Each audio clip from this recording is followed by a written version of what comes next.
چلتا، ملک اس کا ہوتا ہے مگر نظام رسول کا چلتا ہے، شادی اس کی ہوتی ہے مگر رسم اور رواج رسول کے چلتے ہیں۔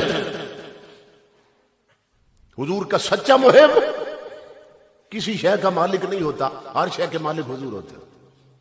کیوں؟ آگے وجہ بتاتے ہیں، محبت و تملک لا یجتمعان، یہ ہو ہی نہیں سکتا کہ محبت بھی ہو حضور سے اور پھر مرضی اپنی چلے،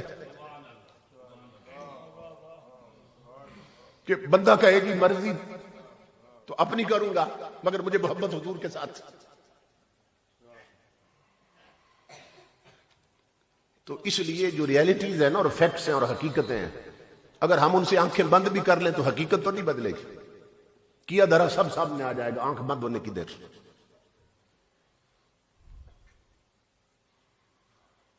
تاجدار انبیاء کے غلاموں، حضور صلی اللہ علیہ وسلم نے قرب قیامت کی جو علامتیں بیان کی تھیں تو ان میں ایک علامت یہ بھی حضور نے بتائی تھی، وظاہرت القینات والمعازف، کہ گانے والیاں عام ہو جائیں گی اور ڈول ڈمکے اور راگ باجے عام ہو جائیں۔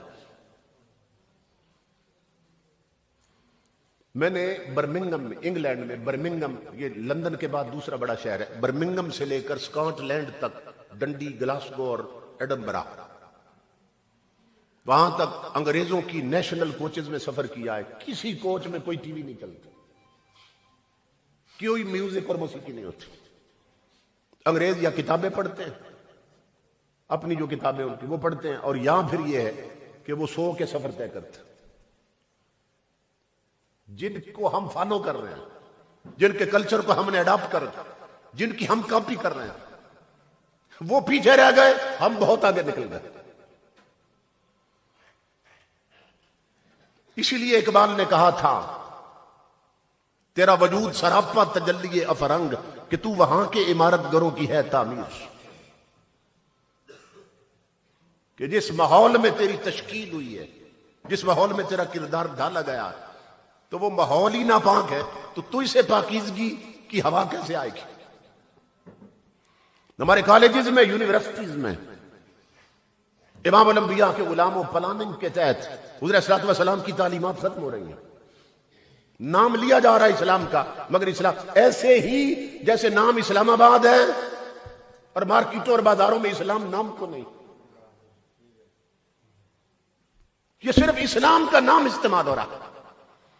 اور آقا نے فرمایا تھا، سیاتی زمان علی امتی، میری امت پہ ایک وقت آنے والا ہے کہ لا یبقى من الاسلام الا اسمہ، اور ولا یبقى من القرآن الا رسمہ، کہ اسلام کا صرف نام رہ جائے گا، نظر نہیں آئے گا اسلام کا۔ اسلام آباد کا صرف نام ہی ہے اسلام آباد، اسلام کہاں ہے؟ نہ مارکیٹوں میں، نہ لباس میں، نہ بازاروں میں، نہ کالجز میں یا یونیورسٹیز میں اسلام کا نکالا جاتا ہے۔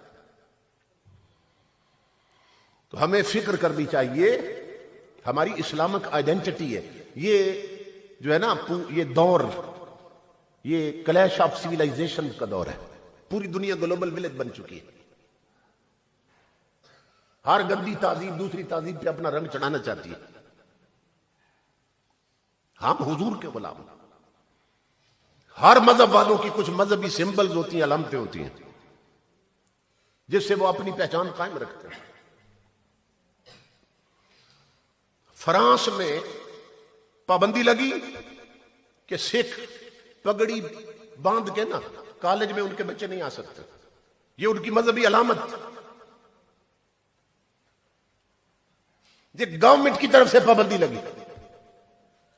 سکھ کافر ہیں کہ یہ ان کی مذہبی علامت ہے، پگڑی باندھ کے نہیں آ سکتے۔ تو سکھ لڑکوں نے جواب دیا، انہوں نے کہا ہم فرانس چھوڑ سکتے ہیں، اپنی مذہبی علامت نہیں چھوڑ سکتے۔